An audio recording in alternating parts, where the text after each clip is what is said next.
என்னாச்சுன்னு சொல்லுங்களேன் பிரீத்தி. உங்ககிட்ட முழு கதையும் சொல்லணுமா? ஆக்சுவலாக அருண் வந்து ஆர்த்தியை தான் லவ் பண்ணுறான். என்ன, இந்த சீனியர் ஆர்த்தியா? ஆமாம், அவங்க ஸ்கூல் படிக்கும் போதுலேருந்தே லவ் பண்ணிட்டு இருக்காங்க போல. அப்போ ரம்யா? ஆக்சுவலாக ரம்யா அருண் மேலே ஆசைப்பட்டா. இவளுக்கு அருணை ரொம்ப பிடிச்சிருக்கு, விடுறதுக்கு மனசு இல்லை. அதனால தான் இவ்வளவும் பண்ணி இன்னைக்கு ஜெயிலுக்கு போயிட்டா. ஆனால் போகும்போது கூட என்னை காப்பாற்றி விட்டு போயிட்டா. எனக்கும் இதுக்கும் எந்த சம்மந்தமும் இல்லைன்னு சொல்லிட்டு. அதை நினச்சாதான் கஷ்டமாக இருக்குது. ஆனால் நான் அதுக்காக அவங்கள சும்மாலாம் விட மாட்டேன். என்ன சீனியர் சொல்கிறீங்க? என்ன பண்ணாங்க? அதுவா, ரம்யா ஆர்த்தியை கடத்த சொன்னான். என்ன? ஆமாம். அப்போ தானே ஆர்த்தி அவனை விட்டு போவா. அப்புறம் இவ வந்து கல்யாணம் பண்ணிட்டு சந்தோஷமா வாழலாம் நினைச்சா. அது எல்லாமே என்ன போயிடுச்சு. ஓ, இவ்வளோ நடந்திருக்கா? ஆமாம். சரி, உனக்கு வேலை இல்லையா? நீ போய் வேலையை பாரு போ. அப்புறம் இன்னொரு விஷயம், ஆல்ரெடி நிதிஷ் வந்து நிக்கியை தான் லவ் பண்ணிட்டு இருக்கான். நீயும் தேவையில்லாமல் ரம்யா மாதிரி ட்ரை பண்ணி ஏமாந்து நிற்காத. என்ன, சீனியர் நிக்கிட்டாவா? ஆமாம், அவளே தான். என்ன, என்னால் இது ஏற்றுக்கவே முடியல. எதுக்கு இப்போ கோவப்படுற? அதெல்லாம் முடியாது, எனக்கு நிதிஷ் வேணும். அதுக்கு நான் உங்கள் கூட இருந்து எல்லா ஹெல்ப்பும் பண்ணுறேன். ரம்யா வெளில எடுக்கிறது கூட ஹெல்ப் பண்ணுறேன். ஆனால் எனக்கு நீங்கள் ஹெல்ப் பண்ணணும். எனக்கு நிதிஷ் வேணும். ரம்யாவும் இப்படி தான் முடிவெடுத்தா.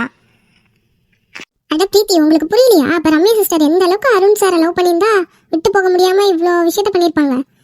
அவங்களோட உண்மையான லவ் எனக்கு புரியுது. ஓ ஆமாம், நானும் அதே மாதிரி என்னோட நிதிஷை விட்டு தர மாட்டேன், யாராக இருந்தாலும் சரி. ஓ அப்படியா?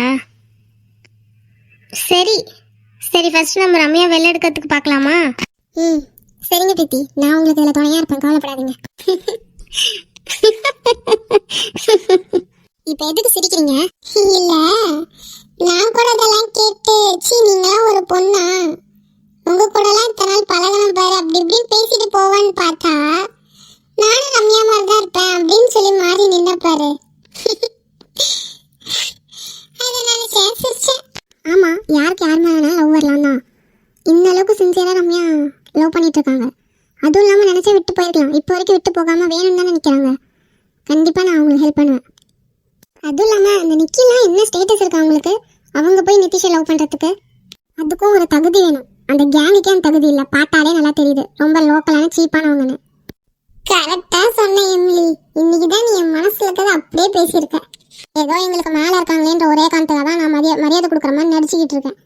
எனக்கெல்லாம் ஒன்றும் அப்படி அவங்களுக்கு மரியாதை கொடுத்துட்டு அப்படியே அடங்கி தான் நடக்கணும்னு எனக்குலாம் அவசியமே இல்லை. நான் இந்த ஆஃபீஸ்க்கு வந்ததே நிதிஷ்காக தான், அவருக்காக தான் நான் வந்தேன். இல்லைன்னா இந்த பக்கமே நான் வந்திருக்க மாட்டேன். சூப்பர். சரி, அடுத்து நம்ம என்ன பண்ணலாம்னு யோசிக்கலாமா? டேய் மச்சான், ஃபோன் பண்ண போகிறேன், இப்பயே சொல்லிட்டேன். டேய் பண்ணுன்னு தானே சொல்கிறோம். டேய் பயமாக இருக்குடா. மூட்டு பண்ணு. என்னடா ரிங் போயிட்டே இருக்கு, எடுக்க மாட்டாரே. திரும்ப பண்ணுடா. என்னப்பா சக்தி, ஃபோன் கட் பண்ண திரும்ப பண்ற? ஏதாச்சும் எமர்ஜென்சியா? அங்கிள், ஒரு முக்கியமான விஷயம் பேசணும். ஒரு 10 மினிட்ஸ் பேச முடியுமா? அப்படியா? சரி பேசுப்பா, ஒரு 10 நிமிஷம் தானே, பேசு. அது நிதிஷ் சொல்லுவான் அங்கிள். மயிறு எருமை, நானே தான் பேசணும். நீ என்னைக்கு இதெல்லாம் தைரியமா பேசுவ? ஹலோ, லைன்ல இருக்கீங்களா இல்லையா? அங்கிள், நான் நிதிஷ் பேசுறேன். சொல்லுப்பா, எப்படி இருக்க? என்ன நீலாம் எனக்கு ஃபோனே பண்ண மாட்டியே? ஏதாச்சும் உங்க அப்பாவுக்கு பிரச்சனையா? ஐயோ அங்கிள், அவர் நல்லா இருக்காரு, அவருக்குலாம் எந்த பிரச்சனையும் இல்லை. நீங்க பிசினஸ் விஷயமா வெளில போயிருக்கீங்கன்னு கேள்விப்பட்டேன். ஆமாப்பா, வரத்துக்கு எப்படின்னு ஒரு வாரம் ஆகும். ஆமா, ஸ்ரீ உங்க கூடயா இருக்கா? எங்க அங்கிள், உங்க ஒய்ஃப் தான் விட மாட்டாங்களே. என்னப்பா சொல்ற? ஆமா அங்கிள், அதை பத்தி பேசதான் ஃபோன் பண்ணோம். ஒரு முக்கியமான விஷயம். அன்னைக்கு விக்கி போய் கூட்டிட்டு வரத்துக்கு போயிருக்கான். அதுக்கு அவங்க அம்மா, உனக்கெல்லாம் என் பொண்ணை கட்டித்தர முடியாது, குடும்பம் இல்லாத உனக்கெல்லாம் என்னத்துக்கு என் பொண்ணு, அதுவும் இல்லாமல் என் பொண்ணு உன் கூட அனுப்பிச்சிட்டு என்னால் பயந்துக்கிட்டு இருக்க முடியாது, எப்போ வந்து எவன் கடத்துவான்னு ஏதோ பேசியிருக்காங்க. ஸ்ரீகிட்ட இப்போ அவன் வந்து பேச முடியல. என்ன இவ்வளோ விஷயம் நடந்திருக்கா? என்கிட்ட ஒரு வார்த்தை கூட சொல்லி அவ. அதனால நாங்கள் ஒரு முடிவு பண்ணியிருக்கோம், எதுக்கும் உங்ககிட்ட சொல்லிடலாமேன்ட்டு சொல்கிறோம். என்ன முடிவு? நாங்கள் இன்னைக்கு நைட்டு உங்கள் வீட்டுக்கு போய் ஸ்ரீயை தூக்கிட்டு வந்துடுவோம். என்ன? அங்கிள் கோவப்படாதீங்க. தூக்கிட்டு வந்து ஒரு 2 நாளையே விக்கிக்கும் ஸ்ரீக்கும் கல்யாணம் பண்ணி வச்செல்லாம் முடிவு பண்ணிட்டோம். அதான் உங்ககிட்டயே ஃபர்ஸ்டே சொல்லிடலாமேன்ட்டு சொன்னோம். உங்களுக்கு கோவம் வரும் தான் எனக்கு புரியுது, எங்களுக்கு வேற வழி தெரியல அங்கிள். அதுக்காக? அப்பா நான் அருண் பேசுகிறேன். என்னை நம்பி அனுப்பிச்சு வைங்க. அவன் என் தங்கச்சின்னு நீங்கள் தானே சொன்னீங்க. அதனால ப்ளீஸ்ப்பா, இதுக்கு மேலேயே உங்களை பிரித்து வச்சு ஒன்றும் பண்ண போகிறதில்ல. என்னைக்கா இருந்தாலும் இவனுக்கு தானே கட்டித்தர போகிறீங்க. இன்னைக்கு திடீர்னு அவங்க இப்படி பிரச்சனை பண்ணுறாங்க. அதனால தான் நாங்கள் இப்படி ஒரு முடிவு எடுத்திருக்கோம். புரியுது, இது தப்பு தான். அவங்களுக்கு இருக்க ஒரே பொண்ணை நல்லா கிராண்டாக கல்யாணம் பண்ணணும்னு ஆசைப்பட்டீங்க. ப்ளீஸ்ப்பா, எங்களுக்கு வேறு வழி இல்லை. நான் வேணா அவகிட்ட கொஞ்சம் பேசி பார்க்கட்டுமா? ஐயோ அப்பா, இப்போ மட்டும் அவங்ககிட்ட பேசுனீங்க, ஸ்ரீக்கு வேற இடத்துல கல்யாணமே பண்ணி வச்சிருவாங்க. நீங்கள் வரத்துக்குள்ள அவ்வளோ கோவத்தில் இருக்காங்க. சத்தியமாக ஏனே தெரில. எதனால் விக்கியை பிடிக்கலன்னு எனக்கு புரியல. இன்னொரு விஷயம் என்னன்னா, எங்களெல்லாம் விட்டுட்டு வரதா இருந்தால் ஸ்ரீயை கொடுக்குறோன்னு சொல்லியிருக்காங்க. நீங்கள் என்ன நினைக்கிறீங்க? எங்கள் கூட இருக்கிறதுனால விக்கி கெட்டு போயிடுவான்னு நினைக்கிறீங்களா? சேச்சே, அப்படிலாம் நான் ஏன் நினைக்க போறேன்? அப்படி பார்த்தா நான் ஏன் என் ஃப்ரெண்டு இன்னமும் விடாம அவன் கூட பார்ட்னர் இருந்து பிஸ்னஸ் பண்ணிட்டு இருக்கேன். எங்களால் விக்கியை விட்டு தர முடியாது. அதுவும் இல்லாமல் அவன் ஆசைப்படுற பொண்ணு ஸ்ரீ, என்னோட தங்கச்சி வேற. நாங்கள் எப்படிப்பா விட்டு தர முடியும்? ப்ளீஸ்ப்பா, கோச்சிக்காதீங்க. நாங்கள் இந்த முடிவு தான் எடுத்திருக்கோம். எனக்கு இதுக்கு சத்தியமா என்ன பதில் சொல்றதுனே தெரியல. ஆனா கவலைப்படாதீங்க. நீங்கள் என்னைக்கு ஊருக்கு வரீங்களோ அன்றைக்கி தான் கல்யாணம். ஆனால் இந்த விஷயம் ஸ்ரீக்கு தெரியக்கூடாது, உங்கள் ஒய்ஃப்க்கும் தெரியக்கூடாது. என்னப்பா அப்படி திடீர்னு போனை போட்டு இவ்வளவு பெரிய குண்டு தூக்கி போடுறீங்க? எனக்கு இதுல என்ன முடிவு எடுக்கிறதுனே தெரியல. உங்க அப்பாட்ட பேசுனியா? எங்கள் அப்பாட்டி அங்கிள்? ஆமா, அவன்கிட்ட தான் பேசுனியா? அவன்கிட்ட இல்லை அங்கிள். நாங்கள் முடிவு பண்ணிட்டு பொண்ணு வீட்டு சைடு உங்ககிட்ட ஒரு இன்ஃபர்மேஷன் கொடுக்கலாமேன்ட்டு ஃபோன் பண்ணோம் அங்கிள். அவ்வளோதான். அப்படியா? இதுக்கு நான் என்ன பண்றது? என் பொண்ணை பாக்குறதா இல்ல அவளை பாக்குறதா? அப்பா, ஸ்ரீயும் இவனை தானே ஆசைப்பட்டா. அவள் இப்போ எவ்வளோ சந்தோஷமாக இருக்கா. எனக்கு புரியுது, எங்ககிட்ட இருக்கும்போது 2 பொண்ணுங்க காணாமல் போயிட்டாங்க தான். ஆனால் சத்தியமாக சொல்கிறேன், அது நாங்கள் எப்படி மிஸ் பண்ணோன்னு எங்களுக்கே தெரியலப்பா. ஆனால் சேஃபாக கூட்டிகிட்டு வந்துட்டோம்ல, அதையும் பார்க்கணும்ல. ஹே, ஆர்த்தி ரேஷ்மா கிடைச்சிட்டாங்களா? ஆமாம்ப்பா, கிடைச்சிட்டாங்க. இந்த மாதிரி பிசினஸ் பண்ணக்குள்ள நிறைய விஷயங்கள் நடக்க தான் செய்யும். அதுவும் நீங்க இந்த சின்ன வயசுலயே பண்ணிட்டு இருக்கீங்க.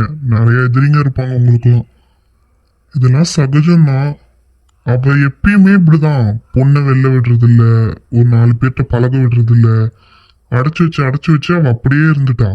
இப்பதான் உங்க கூட இருக்கும்போது தான் கொஞ்சம் 4 இடத்துக்கு போகி சுத்தி வந்துதான் கொஞ்சம் தெளிவா இருக்கா.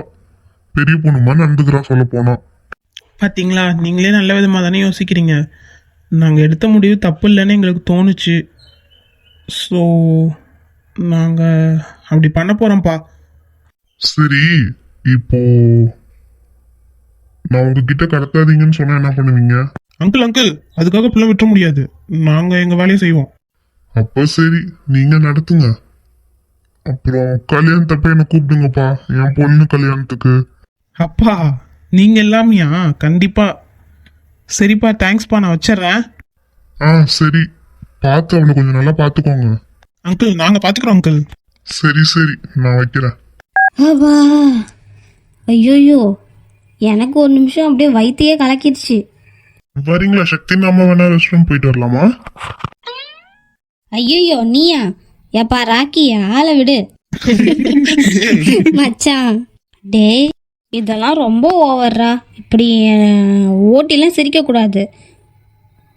ஒரு பையனா நான் எவ்வளோ என் கற்பை காப்பாற்றணும்னு நினைக்கிறேன்னு எனக்கு தான் தெரியும். அது சக்தி, நான் உங்களெல்லாம் எதுவும் பண்ண மாட்டேன். நான் சும்மா கேஷுவலா தான் கூப்பிட்டேன்.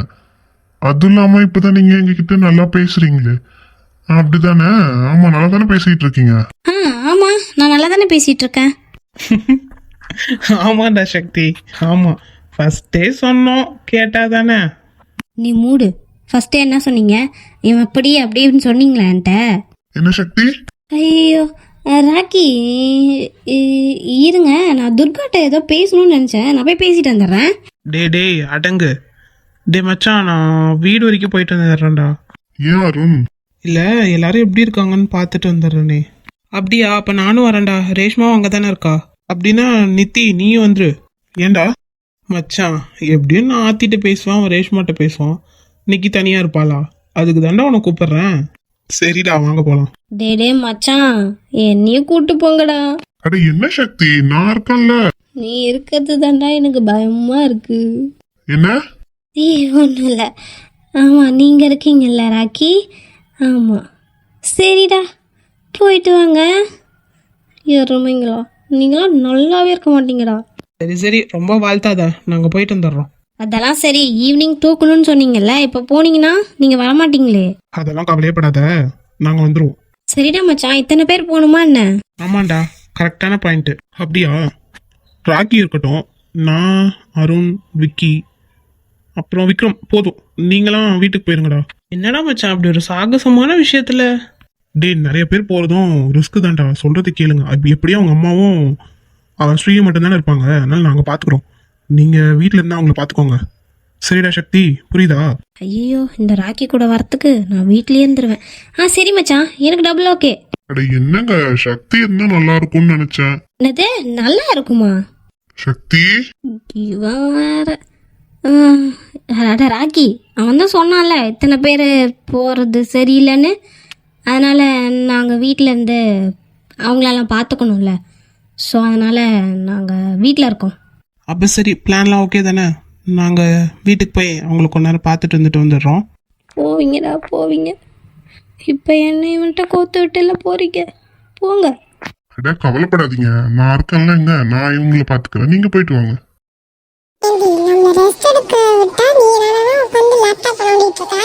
பாவண்டி வருஷம் மட்டும் எவ்வளவுதான் செய்வா, அதனால தான் கொஞ்சம் ஹெல்ப் பண்ணலாமேன்னு நானும் ட்ரை பண்ணிட்டு இருக்கேன். அதெல்லாம் ஒண்ணும் வேணாம், நீங்க தான் விடிய விடிய தூங்காம கிடந்தீங்க. இல்ல இருந்தாலும் நீங்க ரொம்ப கஷ்டப்பட்டிருப்பீங்கல்ல, எனக்கு அப்படி இல்லை, நான் இவங்க கூட சேஃபா தானே இருந்தேன். ஏய் நிக்கி, நிதிஷ், எத்தனை தடவை சொல்லியிருக்கேன் டோரை லாக் பண்ணுங்க லாக் பண்ணுங்கன்னு. நிதிஷ் இப்பதான் மாம்ஸும் நான்சியும் வந்துட்டு போனாங்க. ஓ அப்படியா, சரி இருந்தாலும் லாக் பண்ணிட்டு உள்ள கேர்ஃபுல்லாக இருங்கன்னு எத்தனை தடவை சொல்கிறது உங்களுக்கு? சரி, இனிமே கரெக்டா இருக்கும். அம்மா என்ன திடீர்னு வந்திருக்கீங்க?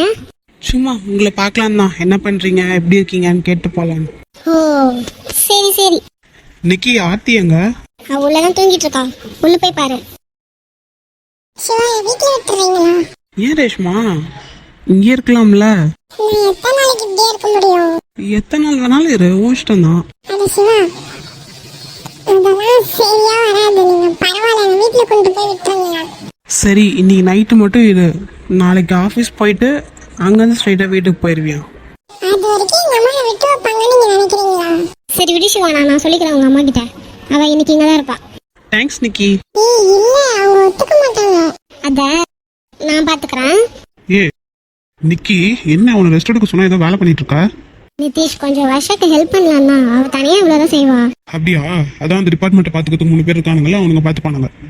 இருந்தாலும் பாரு, நான் உன்கிட்ட பேசுறது தான் வந்திருக்கேனே, ஒழுங்கா அதெல்லாம் எடுத்து வச்சுட்டு வா, கொண்டா பேசலாம். சரி சரி வச்சிடறேன்.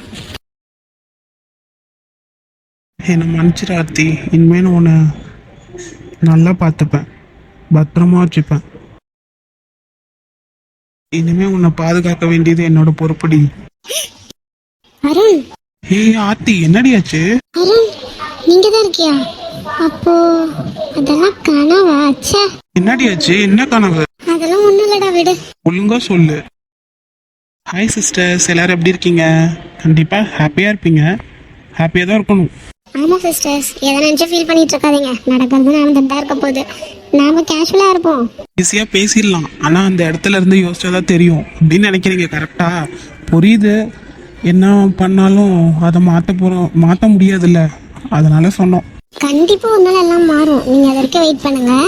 முருகேஸ்வரி சிஸ்டர், முத்துக்குமார் ஜனனி சிஸ்டர், அப்புறம் கயரோகணம் இல்ல ரோகணா, உங்க பேர் எனக்கு சரியா தெரியல, நெக்ஸ்ட் டைம் மென்ஷன் பண்ணிருங்க. நீங்க 3 பேரும் இப்பதான் ஃபர்ஸ்ட் டைம் எனக்கு கமெண்ட் பண்ணிருக்கீங்க, ரொம்ப சந்தோஷமா இருக்கு. ஆமா, இதே மாதிரி எப்பயும் எங்களுக்கு உங்களோட சப்போர்ட் கொடுங்க. பொற்கொடி சிஸ்டர், அம்புஜம் சிஸ்டர், சாந்தி சிஸ்டர் எப்படி இருக்கீங்க? ஏஞ்சல் சிஸ்டர் எப்படி இருக்கீங்க? சுதா சிஸ்டர், அருணா சுட்கி சிஸ்டர், நீங்க எப்பயும் போல உங்க சன்னை உங்க பாப்பாவை நல்லா பார்த்துக்கோங்க. நீங்க ஃப்ரீயா இருக்கும்போது மெசேஜ் பண்ணுங்க. அகஸ்தியா சிஸ்டர், ஜோதிகா அருள் சிஸ்டர் எப்படி இருக்கீங்க? Divya sister, Pavithra Murugesan sister, Pavithra Vijay sister எப்படி இருக்கீங்க? Manisha sister, Maha sister, Sumithra sister, Sangeetha sister, Anish Fathima sister, என்ன இப்போ உங்களுக்கு ஓகேவா, ஹாப்பியா? Hepsiba sister, Asha sister, Aishwarya sister, Saranya Raj sister எப்படி இருக்கீங்க? Saminathan brother, Mahishalini sister, Gopika Karan sister, என்ன சிஸ்டர் ரொம்ப பிஸி ஆயிட்டீங்களோ? சரி விடுங்க, ஃப்ரீயா இருக்கும்போது பேசுங்க. ஹேமமாலினி சிஸ்டர், அப்புறம் உங்கள் பேர் வேறு யாராச்சும் மென்ஷன் பண்ணாமல் விட்டேனா சாரி. நெக்ஸ்ட் டைம் கண்டிப்பாக சொல்லிடுவேன். சரி ஓகே பாய். எல்லோரும் ஹாப்பியாக நல்லா சாப்பிட்டு ஹெல்த்தியாக இருங்க. சரி நீ சொல்லு, என்ன கனவு?